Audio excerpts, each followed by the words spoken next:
No, all good.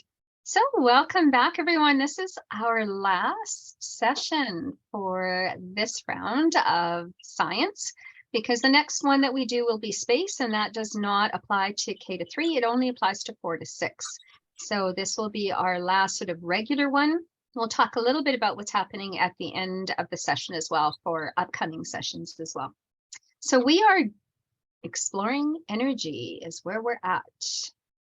And I'm going to just turn it over to Ted, who's going to do all of our intros and all of our beginning stuff, and then I'll jump in at the end. Sure. Hi, everyone. Thanks, Chris. I'd like to read the acknowledgement of land and people, but as always, I'd like to just play perhaps a little video that maybe if you haven't heard Stephen Paquette talk about the acknowledgement of land and people statements, it might be a good idea to hear this out so we can reflect on what he says as we do read through ours at the end of it. Go ahead, Chris.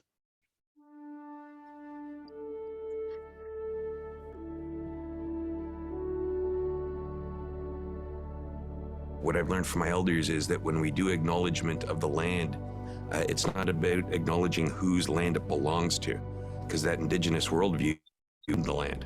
We're simply caretakers of it for future generations.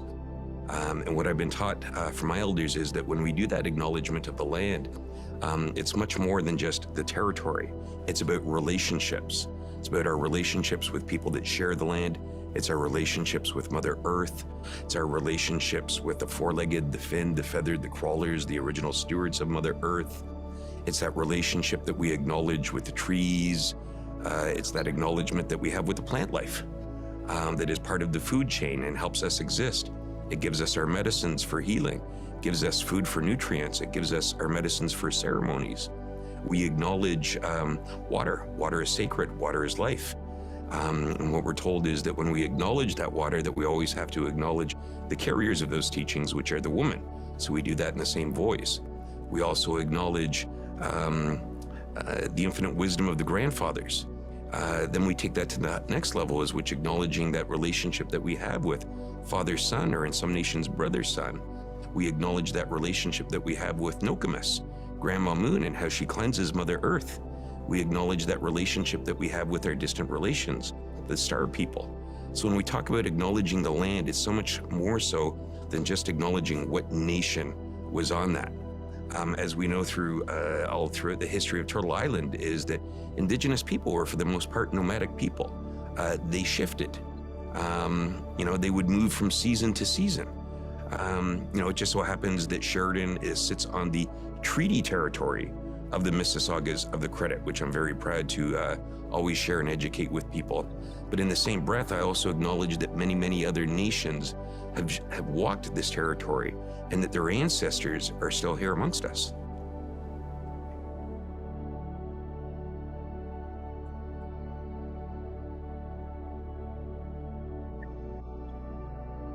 So as I read through the acknowledgement of land, that's all right. I think maybe we want to think about that relationship we have with others in this land that we share, and the natural resources and the natural environment that is within the land we share, and our relationships with that. So it's in the spirit of reconciliation that we want to acknowledge that this gathering is taking place on traditional lands across the province of Alberta, home to many diverse First Nations, Métis, and Inuit peoples. We acknowledge that this land is a traditional meeting ground for giving voice to its original peoples and the story of creation of this country in a way that history has forgotten. This front end is going to be a little similar, but before I get that, once again, what we do hope is that these sessions have provided you some confidence in moving forward. We know that implementation is next year or next fall, and that comes quickly. And we also hope that you've received some direction and have that sense of confidence and self-efficacy that will help move you forward as you prepare for the upcoming school year. Our agenda is quite similar to the past. As we know, the second half, Chris shares her wonderful ideas, her music, her songs, her activities, and so on. And the front end is that building that framework piece. I'll try to change it up a little bit because we're never too sure if we have newcomers joining us or if we have people have been with us for several sessions, because we do know with the pilot that people could choose not necessarily pilot all the organizing ideas. So I will try to change it up so that there is not, the repetition will be too bad, I guess. Once again, we'll take a brief look at instructional considerations and assessment. This is the organizing idea of energy, of course. And if we go to the next slide, we'll talk about, maybe talk about the organizing ideas. I don't know if we have to talk about the structure. I think the structure we're piloting, or not piloting, but implementing 3 other courses with the same structure. So that structure is there.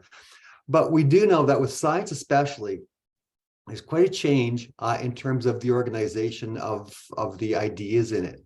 In the past, the grade courses were pretty specific to that grade. So among grade, you studied this, another grade you studied that, whether it be waste management or airplanes and aerodynamics or whatever, it was sort of housed in one grade.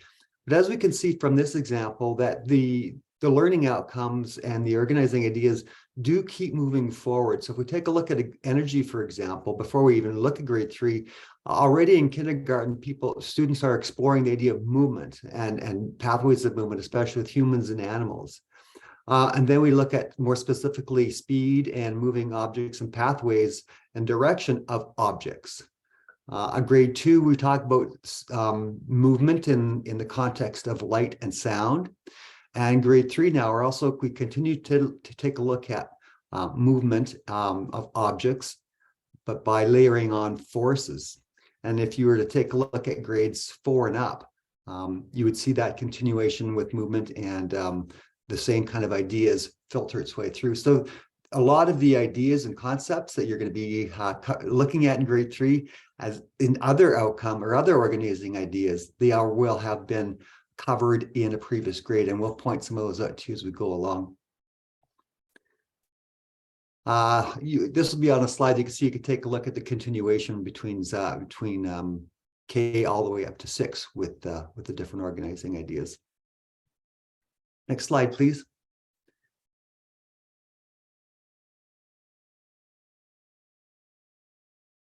As usual, again, we have to keep in mind that we think, at least the approach that we're taking as we're unpacking this curriculum, is that how do we take the key things, the key understandings, the key ideas, and the key skills and concepts in this course, so that and teach it in a way that kids can maintain that, not only to be successful from grade to grade, as we know, because the ideas move from grade to grade, but when they leave our schools as well. If transfers are a collective goal, we would like to maybe perhaps spend a little bit of time in looking how that may happen and what we are going to try to focus on to transfer. So on the next slide, Chris, they're the big questions. What transfers? What do we want our students to transfer? And how do we teach for transfer? You don't have to click on that video now, but again, I think when we look at the future, we have to ask ourselves those questions of what is going to become important for our students when they leave our schools, and what do we want them to transfer? You can take a look at that little video. It's just a little robot riding a bike if you want. Okay, we'll watch it.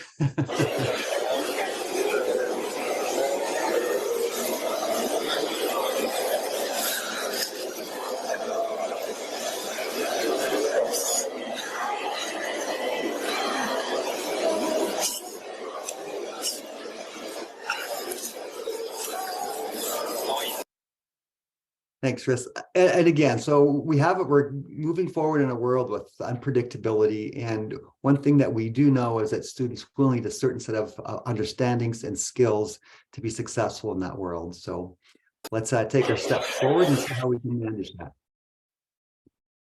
Some of the things that transfer, we know that skills transfer. They could be the hard skills, such as the critical creative thinking, evaluating, analyzing, or more of the soft skills and the social emotional skills, such as collaboration, conflict resolution, and self-regulation. Those are all skills that we can work with in our classrooms and help kids move forward as they go from grade to grade and beyond the walls of the schoolhouse at the end of their term with us. So not only does skills transfer, but concepts transfer. We know we can see concepts on a whole variety of concepts or contexts or situations. In this case, we got 2 complete different contexts here, but by looking at it carefully, we could probably find courage as an example of a concept in each of those photographs, as well as independence. We could see that there as well. And finally, not only skills and concepts transfer, but understandings transfer. I have 3 different understandings from 3 different grades listed on the side there. And if you were to take a look at those, we could see that each of those understandings can be visible in that photograph. And the grade 3 understanding, for example, is that forces can affect the properties and movement of objects in different ways. So we see the force of the sander, it is affecting another object, a piece of wood. And as the man moves the sander around, that force of pushing and pulling is moving that sander around as well. And the motor's spinning the thing around. So you can see understandings in a lot of different contexts as well. So those are the 3 big things that transfer. Next slide, please. And this graphic is just there as another reminder of how that of that point, that the knowledge cusps in our curriculum, which in the facts, symbols, concepts, especially the concepts and principles and rules, they will transfer. The facts don't transfer. They kind of stay in place. But the concepts, principles, and rules do transfer from context to context. Understandings transfer, and understandings and the skills transfer. No, that's good, Chris. You can go through this slide and then the next. You can skip kind of the next slide. But yeah, so again, a concept is simply an organizing idea of 1 or 2 words. So a chair is a concept. It's got certain attributes that make it different from the photos below, the concept of stool. They have different attributes, very similar, but they are different things. So we could separate the 2 out because they have different attributes. And again, there are multiple examples of a concept that we can provide. In this case, we see some examples there. Moving on. Concepts are organized from broad to specific. The more broad a concept is, greater likelihood that it's going to transfer. So when we take a look at things like energy and movement and force, they're fairly broad, and we can see that in science. We could also look at energy, movement, and force in phys ed and wellness, for example. Those concepts live in there. So by looking at concepts, we can also bring together curricular, multi-course units and cross-reference those units using the concepts, because the concepts can transfer from place to place. Of course, the more specific you get, the deeper you get into the course itself, and less transferable concepts, but you do get a deeper and deeper understanding, the more specific you get with the concepts in the different disciplines. And they do provide a focus. For example, if we take a look at a picture here, if we use the focus on the concept of human activity, we would focus on a certain thing and notice something about it. But if I asked you to focus on the concept of climate, you would notice and focus on something different. If I asked you to focus on interaction, you would probably look at something different. So concepts do provide that focus to help look at something in a certain way. And that's how I'd like to unravel the curriculum here, is by looking at the different concepts. So I'm going to use the concepts of conceptual M's to begin with. Next slide, please, Chris. When we do look at the guiding questions, the learning outcome, and the associated cusps, they are full of concepts. And the next slide shows that if we were to highlight them, they would pop up, and we just notice them all over the place. In this particular case, we know that force is an important concept. Contact forces, movement is an important concept that shows up quite a bit. And if you were to take a look at all the cusps in all the in the entire organizing idea, you would find that there are certain ones that pop up all the time that seem to be the ones that are the most important ones. And the next slide will identify those. I would call those probably the anchoring concepts, or the big ones, the ones that you're really focusing on this organizing idea. And it's concepts that will also show up in either the previous grade and the grade following. So these are some of the key ones that you'll be exploring through the organizing idea. Next slide, please, Chris. Most often, when we're looking at concepts, because we do know that concepts have definitions, they will show up on the knowledge column. So force is introduced for the first time in grade 3 formally, and it provides a definition there. As you can see, there's no definition for interaction, and nor is there one for object. We know that, for example, sometimes those are defined in other organizing ideas within the same grade. So there are other places where some of those definitions might be in grade 3 science. In other cases, you have to go to other grade courses or science organizing ideas. If you were to look at grade or the kindergarten organizing idea of matter, you'll find a definition for object there, for example. So we can find them all over, and if they're not in there, that's where we have to do some of our own research or some of the resources we have.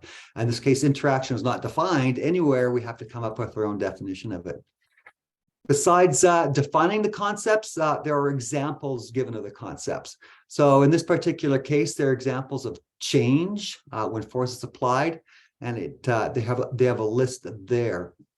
If there are no examples, once again, those are the ones we'll have to find some and include them to offer the kids as we're developing those concepts with them.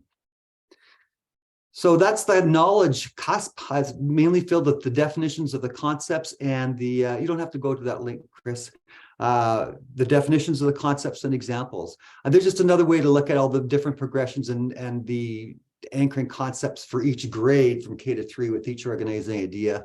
You'll have that link available to you in the slide deck when you get it and access to that slide. And the final thing we know, another thing we know about concepts is they all can be related, and it provides a nice, a bigger idea and a bigger understanding when you can relate the concepts together. So this is a quick overview of what this organizing idea looks like by looking at some of the key concepts and key pieces of knowledge. We know that objects, and that arrow's going backwards. Sorry, I'll fix it up and provide a new one for you. You know, when objects interacts, there's a force that applied, and the force could be a push or a pull. Force has certain characteristics of strength and direction. One of the key, there are two types of forces: non-contact forces and contact forces. And this organizing idea at grade 3 focuses on the contact forces. Grade 4 starts talking about non-contact forces. So there's some examples of the contact forces there. There's different ways of applying contact forces, such as stretching and squeezing. And when you apply force, whether it's contact or non-contact, there's an effect. And that effect is a change in the property of the object or a change in the movement of the object. And while both are investigated, both changes in properties and movement in this organizing idea, the focus is on movement. That's the knowledge cusp. Let's take a look at the understandings. I just want to make sure you had access to a definition that came out of the guiding framework, because understandings are kind of those odd things. It's really sometimes, at least for me, it had a difficult time really understanding what the understanding was and what role it played. And when you take a look at the definition, it still doesn't make it overly clear, but we'll give an example of how we can understand that a little bit better. The understandings are how facts and knowledge fit together in a logical and meaningful way. So if we take a look at how the facts, or in this case, the concepts, not the facts, but the knowledge pieces, the concepts, we can see that forces, properties, and movements all are separate concepts. They all have a certain meaning.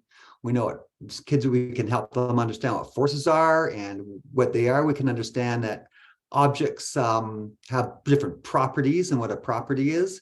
We can understand what movement is, and that movement happens through different pathways and so on. And we know what objects are. Objects are things that we can sense with our, see or describe with our senses. So individually, those have separate meaning, but when we put them together in a logical statement or a statement of a relationship, we find that something different happens. There's more than just the individual concept. So in the first statement, there's a sentence that reads, objects with different properties affects the movements of objects differently. So perhaps an object with pointy ends can affect the movement of something differently, or it can also, something that has a little bit more mass can affect the movement of another object differently.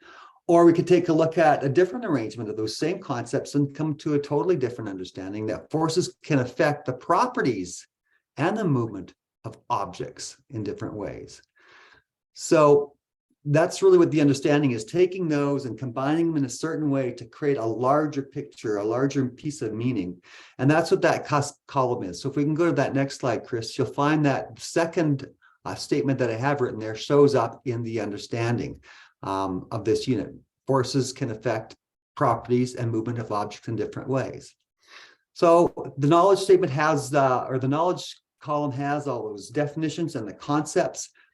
Force, you can see, is defined there. But like I said, when it comes to the other key concepts in the understanding, properties, movement, and objects, those are all identified and examined and introduced in kindergarten.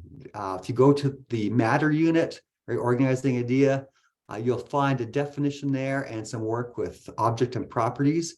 And you'll find a definition for and begin working and introduced to movement in kindergarten energy as well. So you see that all those, that's again, the transfer of these things, the kids are looking at the same context over and over again, deepening their understanding in different ways. And so just keep in mind, you may have to float back to those other grades and organizing ideas. That's essentially then what an understanding is in the context of the curriculum here. And then understandings do transfer. You can see that same understanding that I just read to you, that forces can affect the properties and movement of objects. You can see them in different contexts. That understanding can go from one context to the next. It's transferable. Next slide, please. So there's a summary then of all that we've taken, that concepts have definitions and examples. They're transferable. They're deepened through the grades. Concepts can provide a focus. We call that a conceptual lens. They do have relationships with other concepts, and when we do put them in relation, they create those broader understandings that can also be transferred. So let's move on with our final cusp and put on the conceptual lens of skills and procedures.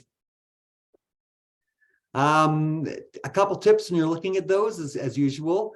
We want to divide out or isolate the skill from this course content as we've done here. And typically that verb shows up at the front of the verb. So we see there, for example, describe is used 3 times in the list of skills and procedures for this organizing idea. And there's predict as well.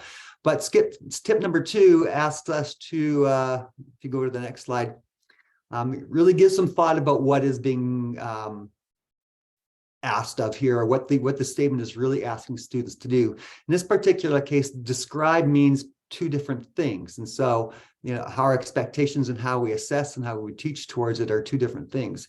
In kindergarten, describe is introduced, and it's basically, when you look at the context of a description of describe, it means to use words to explain what you observe, all the things you observe with your senses. So we're giving like a descriptive paragraph that we would kind of remember writing back in school. So describe typically means that throughout the curriculum. However, when you look at the first situation, in this case, the first statement reads, describe where forces may exist in everyday situations. But I don't think it's really asking us to describe where they exist. When you stop and look at it, it's really asking students to recognize examples of forces in everyday situation. So, you're not going to be looking for a description in that particular case. So you'll just want to make sure to look at those carefully. And finally, tip number 3 is find the big ones. There are lots of descriptive or action verbs and that show up in the science curriculum. So we've got explore, describe, perform, design, research, and so on. When you do take a look at them, however, you'll probably see some things that could be lumped together. For example, conduct investigations, predict, perform simple experiments. And again, you see perform simple experiments. So we could sort of lump that together in that whole thing of investigations. And Chris, I'm going to ask you to click on that link, investigations. So because a lot of these skills and procedures thing are asking kids to investigate, to explore, you'll want to look at the at this document. Hopefully it'll show up. Oh yeah, there we go. The information and what's involved in investigations and experiments are in the scientific methods component. If we take a look at grade 2, you don't worry about grade 1 does have some information. Grade 1 does talk about observations and recording data. It doesn't talk about it anywhere else, but it talks about how to do it and what that means in grade 1. So you kind of have to flip back to that. When it comes to the steps or the procedures and investigations, grade 1 has a 4-stepper, but grade 2 has a more in-depth step, and that's not repeated anywhere else. It doesn't; those steps in investigations don't show up in grade 3, 4, 5, or 6. Everybody has to look back to grade 3 to find out what those steps are right there. And then grade 3 adds on another layer that there's different kinds of investigations: descriptive investigations, comparative, and experimental investigations. So do keep that in mind when you're going through those, planning those activities and those experiments. Going back then to the main deck. Yeah, you can skip that next link. We can go on to the next slide, Chris. So do take a look at all the skills when you're looking at them. Kind of look at them globally. What are the main ones? There was another link that you could look at the bottom that kind of shows the main skills that seem to be repeated to the different grades. And don't forget to look at the competencies, the new curriculum. For example, we saw that research was one of the things that was the skills and procedure statement. If you're not too sure what kids need to do with research at grade 3, then do take a look at the competencies in the new Learn Alberta. There's a drop-down list there that has grade or age-specific competencies for research. And so what you'd want to look at for grade 3 is take a look at the kindergarten competencies plus whatever is there for grades for Div 1. And those are the things that you could teach towards and help kids with their research skills, and it'll help narrow that down for you because it's a pretty big topic to research. Next slide, yeah. So again, when we get to the big skills, the ones that show up quite a bit is experiment. Okay, that's the big one for this one. There is that one for research. There is quite a bit of describing, and really it's describing the senses. And so it's kind of built into the experiment because when you observe, you're going to record your observations and describe what you see. And there's one about designing a simple tool. There is, again, when you look back to the another organizing idea with in computer science, there is a little bit of talk about design there. So you may want to take a look at that to see what is involved with design at that in this level with computer science.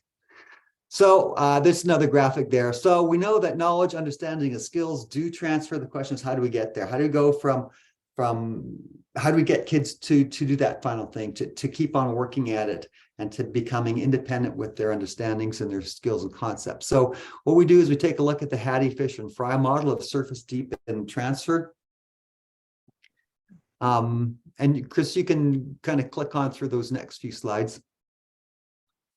Surface is that first step that we really isolate the individual knowledge, the individual concepts, and the individual skills to do some pre-testing to see, do the kids understand or remember what an object is? Do they remember what movement is? And we pre-test all it. They maybe already know what a force is.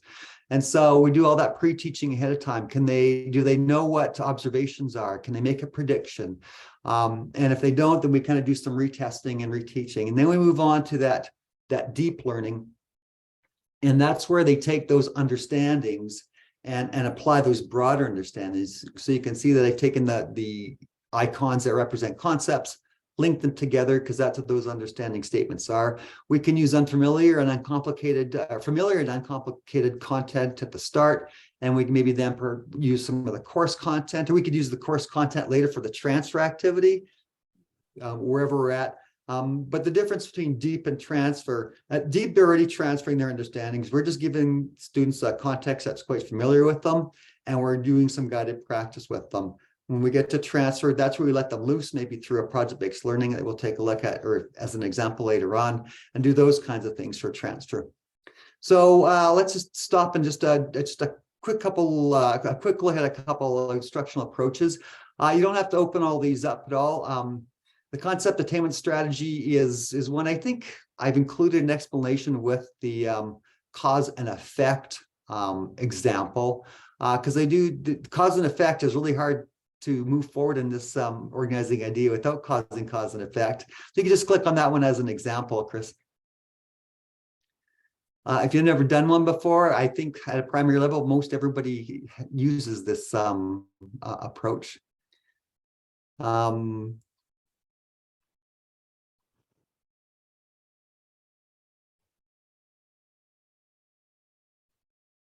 Too many tabs open, Chris. Computers have got cold feet today. You got too many tabs open.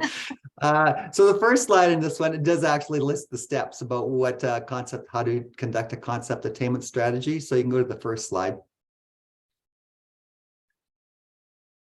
So there's this kind of the steps. It's really giving examples, non-examples, asking kids for what do the examples have in common.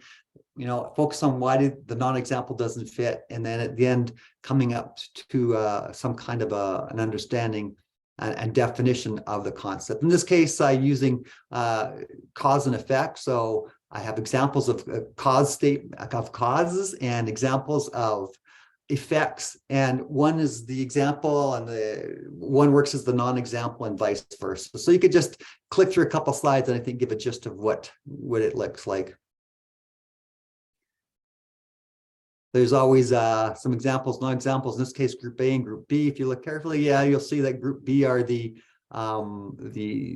effects. So you have A being a consequence or a cause and B being an effect. You can just quickly flip through the rest of those. And once you as a group can go through them, then you ask students to find out where some other ones go, have students put them independently. And then what they can often do is come up with their own examples as well, just to keep on doing that. And the thing with, some of just individual concepts and how those transfer, we stop and think about it. When cause and effect aren't just scientific terms. We could talk about cause and effect with anything, with conflict resolution. We could talk about cause and effect in phys ed and wellness. We could talk about cause and effect when we're reading our stories and understanding characters. So those are concepts when we talk about transfer. They don't have to just be brought about in one subject area discipline. We have many opportunities to provide many different contexts for those concepts, and that's when a transfer will start. If they can be used and over in different contexts, the students will have a really strong grasp of those things as time goes on. You can go back to the main slide deck, Chris.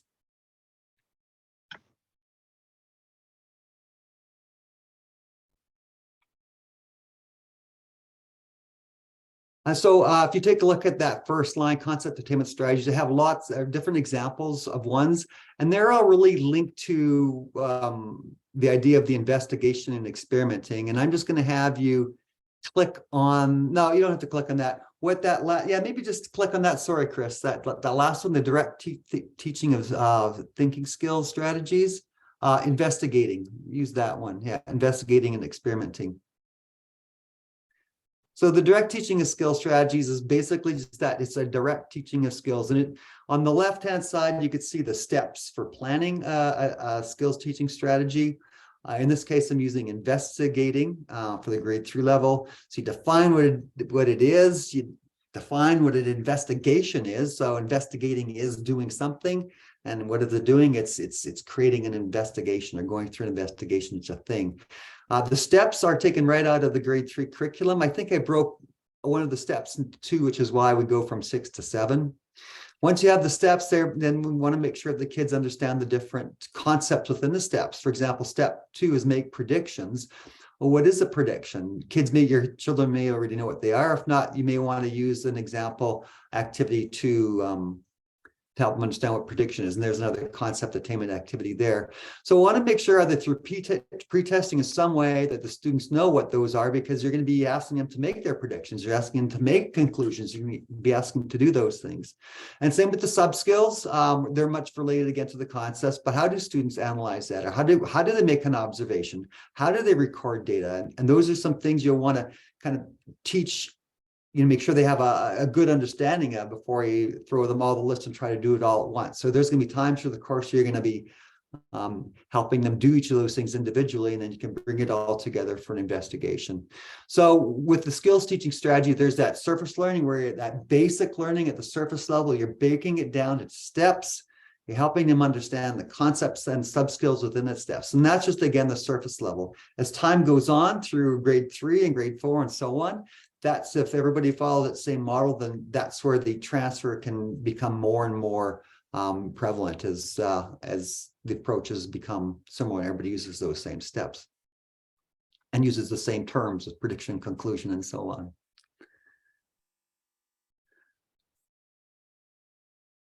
So those are things that can dent the surface level. There's a whole lot more of instructional approaches you can use. When it comes to the deep level, that's where we want help to help students develop those understandings. So we'll take a look at a couple things that can happen there. The intent at the deep level, again, is to help student make those connections between the three different concepts, and then to demonstrate that they understand what that means. Because remember that the understanding is something a little bit deeper and more than just the individual concepts. One of the good way to do that is whenever you're doing it, you're always going to have to apply some kind of a skill to it, whether it's comparing this concept and that concept, or explaining this relationship or something. They're all going to be doing some kind of a skill. So the key is that when they do that skill and procedures part, always bring it back to the understanding, because that's really the intent of that skills and procedures, is to either demonstrate their understanding of the understanding, or demonstrate their understanding of the concept. And I'll just go to the next slide and I'll just give an example. Well, these are just, again, some of those instructional approaches, that you can use. Concept mapping, flowcharts. Asking that conceptual question is a biggie in terms of helping kids pull those things together. For example, how does force, for example, make things smaller? Can you show how, or how does force affect the property of an item? And if they can show you examples and so on, that's already, they're getting into the understanding mode. The next slide is an example, I think, of how we can use conceptual questions to create understanding. To go to the next one, next slide, Chris. If we take a look at that understanding that we've looked at, just going to go back one. So we see understanding taken out of the curriculum. Forces can affect the properties and movement of objects in different ways. If we were to change that into that conceptual question, we get it should be, can forces affect, I'll change that on the before you guys get this. Can forces affect the properties and movement of objects in different ways? Now it's a problem. It's not just an understanding, it's a question. And when you if we take a look at the whole investigation procedure, that's what it begins with. So there's a problem and it ends with a conclusion. So if we give them that problem at the start, that's the conceptual question, and we go through investigations and experiments, their conclusions are going to be that, yeah, boy, forces do affect the properties and movements of objects in different ways. And they'd be able to explain how using the observations and the data they collected through their investigation. That's what is shown on the next slide. Come on. You're on the air. You go. Now you got the arrow. So again, so when you take a look at that understanding, which you just read, we turn that into the problem for the experiment. And then we see that the experiment does say that perform simple examples to demonstrate how forces can change the shape and size of objects. If you have that as the conceptual question, and we come back and we do our experiments and we collect our observations and so on, then we can bring it back to the understanding. Is that true? Explain. How did your data show that? So you don't have to click on here, Chris, but there you'll see there's an example of in the both things. You have examples of investigations and what you could do, and here's an example of investigation that you can kind of tinker with. Chris will have all the fun stuff to fill in it, but there's a good framework there if you want to use that for your investigations and how to bring it together. And finally, the next slide. Another way to show understanding. This looks massive, but it's if you start small with kids, you'll get it. Concept maps are really good ways and powerful ways for kids to demonstrate their understandings. You can give them a series of concepts you've investigated and ask them to organize it in some meaningful way, and then explain to you why they've organized them that way. If they haven't done any, you'll want to start small. Maybe just choose, the type of force and type, and then the 4 under there to begin with. But if kids can organize those ideas in concept maps and they explain it, they're demonstrating understanding. All right, they're not just memorizing the words. They can't put those ideas together if they don't truly understand it. And next slide. And finally, we get to the transfer again. So if we work really well at the surface level, and we make sure we know what our transfer activity is going to end, we would say like that becomes it could be our summative assessment, that transfer activity. We know how we're going to assess our kids and what we're going to do that final transfer activity. What do they need to know at the surface level? What skills, what concepts, what understandings do they need? Can we deepen that and give them practice and guided practice at the deep level so that they be successful and independent when you do the transfer activity? And in order to move from surface to deep to transfer, there has to be formative assessments happening all along the way. And that can begin with, of course, the pre-assessments to make sure that they see where the kids are at with their understanding and knowledge of the different concepts and their ability with the different skills. If they need some teaching at that surface level, we do that, and we assess before we go on to the deep and try to make those connections and use those larger learning activities like the experiments where they can kind of put it all together. But it's just practice after practice and some more assessment to see if they're ready to be given a more independent activity that gives them a whole brand new context to work in. And those are generally the process that we go and help. If you want to take a look at some questions that can guide you with that assessment piece, that formative assessment piece, to say, here's some questions you can take a look at to make sure that they're kind of included in your assessments to determine whether kids can move from surface to deep, and from deep to transfer. And given that sort of context now, Chris is going to fill it up with more fun stuff and exciting things and examples. And as she does so, I hope you could take that framework of transfer and surface, deep, and transfer and plug it in. So, Chris, you're on. Yeah, and there is, there is a lot in that, this organizing idea that is very, as Ted said, very interactive. This is a describe, it's a predict, it's a do, it's not a watch. And so there are lots of opportunities for us to share with students videos that we can use as prompts more than anything, not so much for factual information, but then unpack each of those different small pieces through a very interactive process. And there's so many different little things that we can do in the schools right now. And I'm just going to throw some ideas. I mean, remember that unpacking an entire unit isn't going to be possible in the short time frame that we have, but we'll do the best we can. So just if I was going to unpack this myself, I would be starting off with something as simple as I'd go grab that 100-foot rope that you might have in your phys ed storage room, and we're going to do a tug of war, right? Just have some fun, do an old-fashioned tug of war and see where we're at and just have some fun with it, whether it's in the gym or whether it's outside. I mean, it's starting to get nice again, but just to have them have those opportunities to see what it's like just to experience the pull and the push opportunities, right? And we don't have to give them a ton of definitions prior to that. We're going to go outside. What do you think we're about to learn? What do you think this is all about? What do you think's happening? Why do you think you guys were moving? Why do you think they were pulling you in this direction? Just having those kinds of conversations. I've also, and we won't watch all of the videos that I've included in here for you, but there are some that I just want to start off with. And I am going to start with this one just for a few minutes, and I'm going to jump into a couple of the pieces of it. I'm not going to really get into all of it.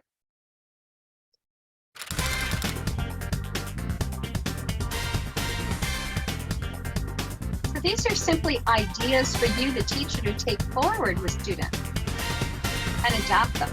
These are great ways to show forces, motion, and movement.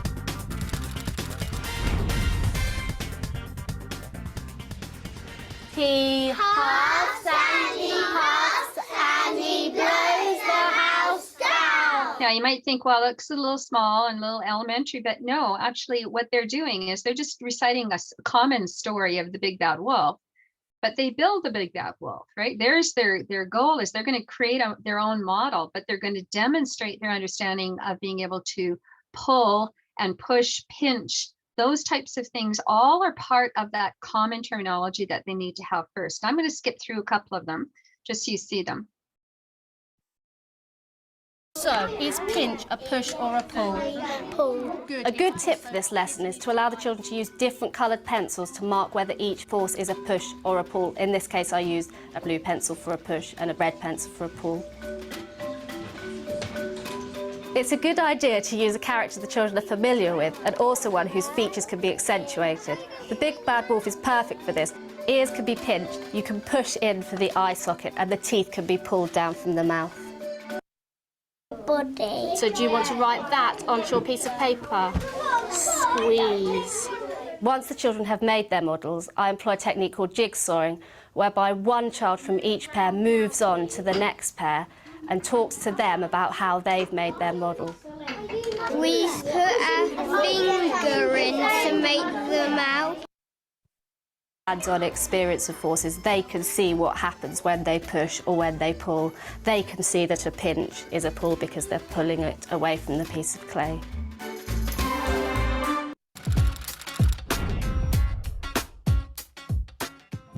Chopsticks ready, on your marks, get set, that's a jelly joke, go!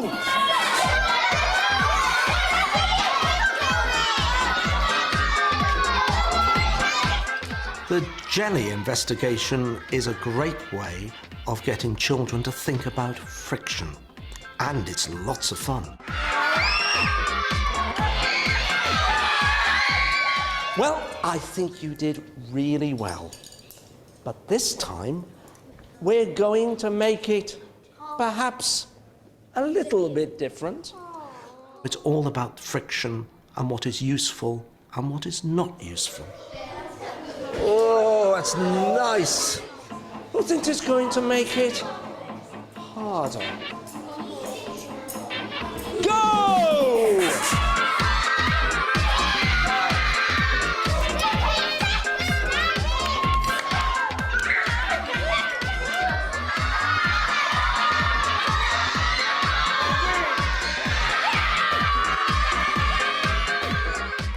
This is a real...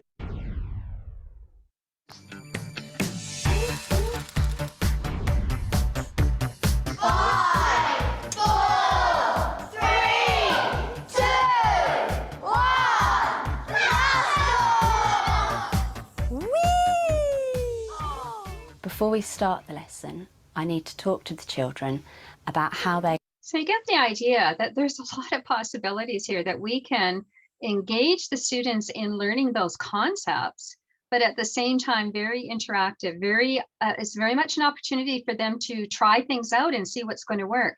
If you follow the one with the balloon, for example, where they actually fill it up, they cut the end off, they let it go because there's their force that moves it forward. They find out that if the wire isn't really tight, then the balloon isn't going to go as far because it's got all this obstacles and force resistance that it has because it's got to go through the slag that's in the wire. But these are just great ideas, and I'm just offering those, if nothing more, just as ideas to get us going and thinking about what we could be doing. Whoops. Let me just go forward here. Oh, sorry. Where are you? There we go.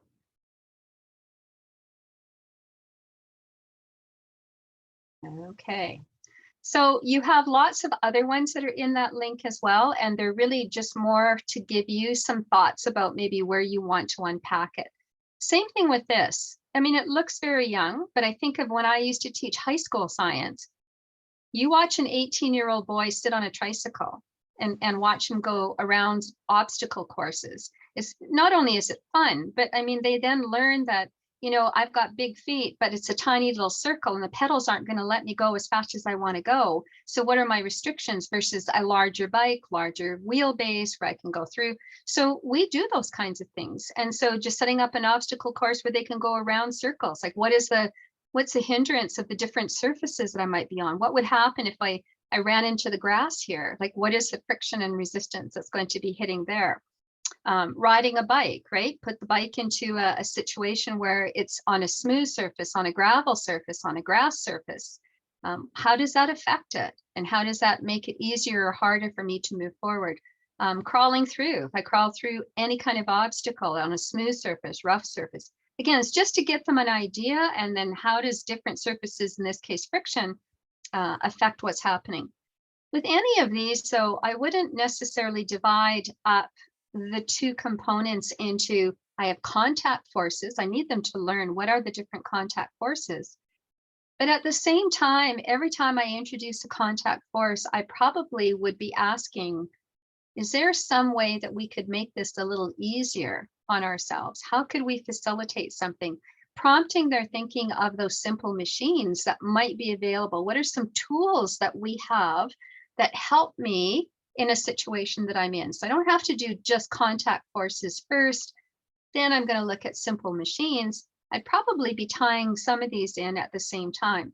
But again, in the contact forces, you have a push and pull. It's the same one that's in here as well.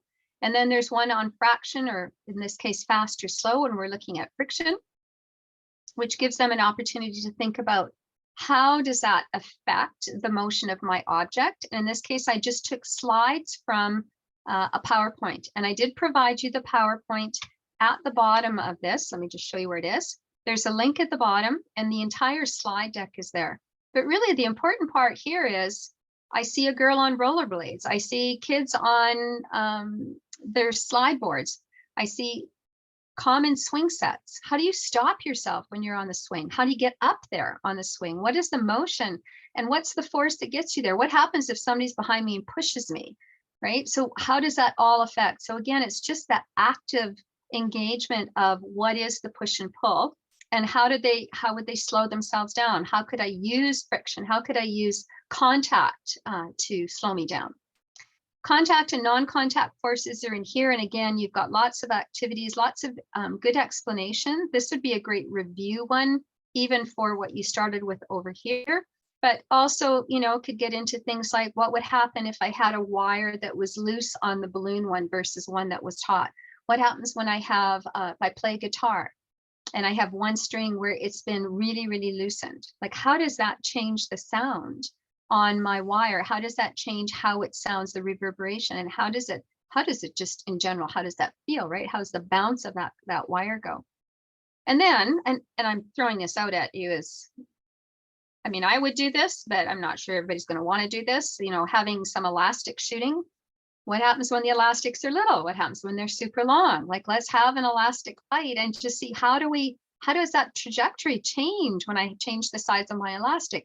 And if I pull it back all the way, right, just before it breaks and let it go, versus if it's just a little bit, right? So again, slingshots, not sure that you want to go there. I mean, we'd want to have to do that. Bow and arrow, same thing. But they're all good examples of ways that we could engage students. And then whatever else in the area that you live in that students may already be involved in, those would be the other pieces that you want to bring into place. But then I put in the red at the bottom. You know, if I'm on scooter boards, for example, what if I took them to the gym? And you could do this with any age, put them on a scooter board. And I get to push Ted around, right? Ted, first of all, gets to just motor on his own, and he's going to take his hands and he's going to go. And now I'm going to give him a push, and I'm going to run behind him, and we're going to have a race around the gym, and we're going to see who wins. And then we can have the conversation. Does it matter, you know, that Ted is like, I'm really short, Ted is really tall. So, you know, would it matter that Ted is taller than me? And does the size of Ted sitting on the scooter board impact how much I can actually go forward? Will I tip him over if I go for a running push on it, right? So again, we have lots of different things that are available in the schools right off the bat. I would do something like this, but then, you know, when I was the principal, you can get away with doing things like that, because I would do scooter board races around the hallways all the way around the school. And of course, there's lots of noise that generates, but it's a lot of fun for the kids, but they also really connect then with the concept I'm trying to get them to learn. Okay, let's skip you there.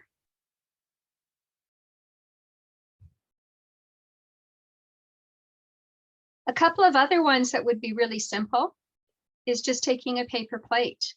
And if I want to see how does the movement, how does the force that I put when I tip the plate a lot, simply by putting even just paper little markers on top of it where I want a ball or a marble to roll through. What happens if I put a piece of wire or string somewhere in there too, as a bit of an obstacle that it might hit and come back off of? How does that change? What happens to it? If I tip it a lot, what happens to the speed of my marble? It's going to go a lot faster versus I want to get it through all the different hoops that I put on there. So my little obstacle course. So again, this comes from a section called Sowing Seeds. It's a librarian, and it has lots of ideas in it, but not necessarily that you'd have to do this one. But this is, it looks something like for younger children, but actually this would be a great one for any age to connect with. So when I'm talking about pulling and pushing and the effects of gravity, how do I kind of get some ideas for each of those? So again, this is one that gives you a number of different activities for each one. And I'm not sure that I would do all of them in the same day, obviously. I'd really want to unpack, especially the gravity piece, and even having them build some in one of the opening ones that I showed you, building a helicopter and having that helicopter come down to the ground on the floor. And then maybe we put an X on the floor and say, can your paper helicopter land on the target? And what would it take for me to get to that target?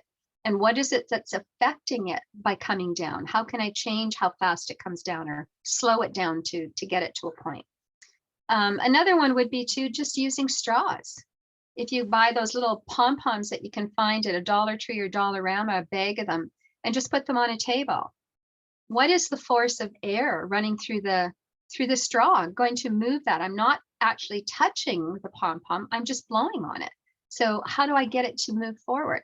And what would affect it? The size of the straw that I use, the size of the pom-pom that I have, like having students just have that conversation and seeing. And again, you can set up a lot of quick races here. I mean, it's not like it has to just be testing. You can do a lot of timing. You can do a lot of different opportunities.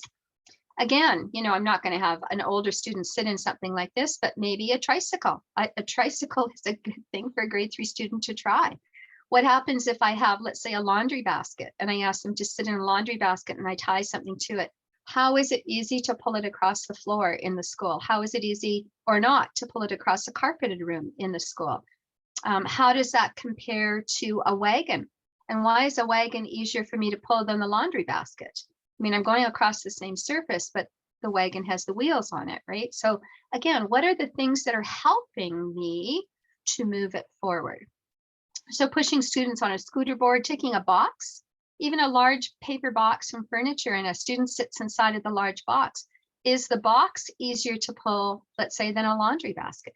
And why do you think that might be? Maybe it's smoother. Maybe the laundry basket has some rills on the bottom and it keeps getting stuck on things. So again, it's just having those conversations about what it is that might make it easy to push, pull, to create sort of a freer flow to the activity that's happening. How do surfaces affect wheelchairs? Think about students who are in wheelchairs and have them think about they have to take their hands and they have to wheel forward, not an electric one.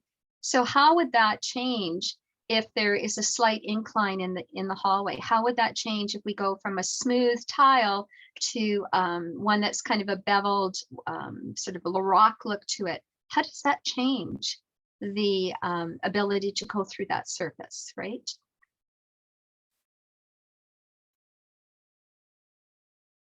And then again, just a couple of videos that I included in here. How can machines then, so let's talk about those simple machines. How does that help make my life simpler? And again, you might even just say, let's go back to our wheelchair. How do we make life simpler for people that are in a wheelchair to access a building? We generally have ramps, right? So in this case, the inclined plane. And here's a good question to throw at students. We actually had this because we had a wheelchair person in our family. And so when we built our new house, I went to the kids. I said, I need to build a ramp. So if I'm going to build a ramp, what is that ramp going to look like? And how long does the ramp need to be for the person to be able to get up 7 steps to my front door? What is that going to look like? And so that they had to do a little research about how steep can it be and how hard is it to get up a ramp, right? They tried things out. They built ramps out of wood, and they actually took a wheelchair and they tried to get on it, and they found out it's not as easy as it looks. So that was a good challenge. But again, they had to unpack how did that inclined plane affect the motion of the object, and what resistance were we going to have? Obviously, the steeper it was, the more difficult that would become. So again, giving them some real life scenarios that might be, you need in this program, a ramp we are goes going into to your school, for example. What could that ramp look like? And for what purpose? And what is it going to be finishing, right? That's that real world connection. So again, there's just a couple in here. All of them offer a little bit of something different. This one is specific to the inclined plane. And I'm going to tell you right now, this link doesn't work in the picture as many times as I tried, but I really liked the video. So I embedded the link down here in the Work Easy. All right. So how does an inclined plane help us to make our lives a little bit easier.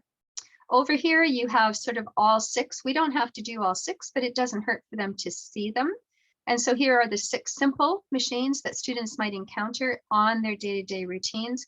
And then the same thing down here. But again, I wouldn't show these all on one day. For those of you who've been following us all along, I tend to use an information one when I'm unpacking a concept. But then I might follow it up 2 days or 3 days down the road where, yeah, I'm going to watch this one and it's going to give me a review of what was in the first one, but it also gives me something new. This one down here also gives me something new. It gives me the history of how did we even come up with simple machines and how far back did they go? It's actually quite fascinating. It's only 2 minutes long at the beginning. So it's a nice bit of information, review again, but it just adds that little bit of newness to what we've already covered.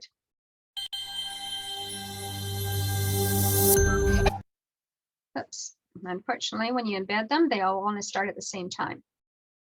So I did include some possible questions or activities that start me off at surface. So just the basic, today we learned about one item. Let's talk about some assessment pieces or some questions I might ask. So here you have a review game zone, and there's simple assessments for teachers to look at. So they're a multiple choice type of thing. So you might want to just have a look at that and see if there's something there that would work. These are very surface level. I would not call them anything more than that. But as I start moving into this one here, the teaching engineering, this one is open. You can use all of the resources there, and it allows you to go in, talk about simple machines, but it also provides you with activities, units that you can actually use for instruction. And again, you don't have to use it all, but it just gives you a source in the absence of us having another resource. This gives you a place that you can go to. It's quite encompassing. It's not just about simple machines. I've only highlighted this one for you, but I've given you the general site that you can go to. And I love it because it's all STEM related. And so it really does impact the real world, and students make connections to what it is that they're doing. They have a scavenger hunt in there. So maybe after I've just learned about the simple machines, I take the scavenger hunt on, and we hand that to the students and we say, you have 10 minutes, and maybe they take an iPad with them or however you want to do it, phone, and they take a picture running around the school. They have to find 2 of the different simple machines, take a picture of it. Where's the reality of it in the school? Where do I see that? So how well did they learn that an inclined plane isn't always just going to be a ramp? What else could it be, right? So what could they look for? The Ed Heads is a game format, and so is this one here, the Simple Machines game. Is really good, actually. It allows them to go into 2 houses, one that is simple machines, and that's the only one they need. And then the other one is for compound machines. So it's a higher level, and we don't go there for grade 3. But in the simple machines, they're given a bunch of different opportunities of tools to go into the shed and find the simple machines that are in the shed. They don't identify them. They have to go in and find them. And once they found them, they have to answer 3 questions on them. That's a great activity, and I think your students would really like that. But it also takes them beyond just surface level, because I have to look at what's available in the tool shed and I have to figure it out. And it did not take me, it wasn't like a quick, click, and I was done. It took me a long time to find the last one. Like I could not find all 10 of them right off the bat. I did provide you with some additional resources as well. There is an entire, now it says kindergarten on here. This is an entire unit on push and pulse. Definitely not specific to kindergarten and very adaptable to any grade. But it gives you the entire unit written by NGSS, which is the National Science Foundation for the US. They have excellent resources that they prepared for teachers. And so I would go in and have a look at this and even use just snippets of it. That would be one place that you could get some resources. These are resources that are available through Pearson. Some of these are already maybe in your schools because they're not new. They've been around for a while, but Friction, Motion, these 2 come from the Pearson resources that you probably have in schools already that you could use specifically for this unit that we're covering in grade 3. There's another one called Give It a Push, Give It a Pull. In one of the books links I give you, this is a free book and you can go in and download it. So that's another one that you'll be able to access. And then these 2 come from Pearson. So forces and gravity, this one is from the SAILS series, and SAILS has been around in schools for a long time. It's a literacy one, but this one it's a SAILS leveled reader, but it is very specific to, to what we are doing right now in grade 3 for energy. So any one of these resources would be great to have on board for what you're doing right now, or to give students a little bit more to look at and do a little bit of a deeper dive. And remember too, that some of these books, I'm not sure if you're not all familiar with them, but the books at the back also have good definitions, but they also have open-ended questions for further thought. So again, I have some opportunities there to take some transfer questions and add it in. So that kind of is our energy very quick snapshot at a glance. I'm going to just go out of this and we'll go back to our end game. So when we talk about what our next steps are, because this is our last session for kindergarten to grade 3, energy was the last one. We'll finish energy for 4, 5, and 6, and then we'll be coming back for the 4, 5, and 6 for space. Ted and I will be redoing the sessions again, but we won't be redoing all of these. These slide decks will still be available to you. So we will tweak some things. We will definitely still need to go back for all of the divisions who haven't started yet, because it is mandatory in the fall. But we will also add a few new pieces in there. So we would just encourage you to go back and just check the folder and see if there are some new things posted that you haven't seen before. It's not necessary for you to come to the sessions again. I'm not sure that that would be a good use of your time. But we also are always available. You just need to, as always, just send us an email if you have any questions, and we'll be glad to jump in at any point and just answer whatever we can. But again, you're welcome to come to any of those sessions that are going to be repeated. Again, if you missed something and you wanted to come to one, or you don't want to watch it on video, please do. We would welcome to have you back again. Ted, anything that you want to answer or add in? No, thanks, Chris. It's always fun though, listening to your ideas and examples. They always fit so nicely into things. So Something that you should be aware of, though, we are in the process right now of doing a math unpacking for K to 3, where we are taking the entire new curriculum and we are sort of expanding it and adding it in with illustrative examples, sample assessment questions, whatever, sort of a one-stop shop. We will be doing exactly the same thing for science. And so if there's anybody out there that would like to be part of that, we're welcoming any teachers that would like to join in to help out with just creating the document. It will be available to anyone and everyone to use, but it will be, I think, something that you would very much enjoy having in your hands. And we'd like to get at least 2 of the organizing ideas done by the end of June, so that when you come back in fall, and maybe you're doing it again for the second time or just for the first time, you would have this document ready to go, and then we would finish the rest of them as the year unpacks. And Ted is going to lead that part of the work.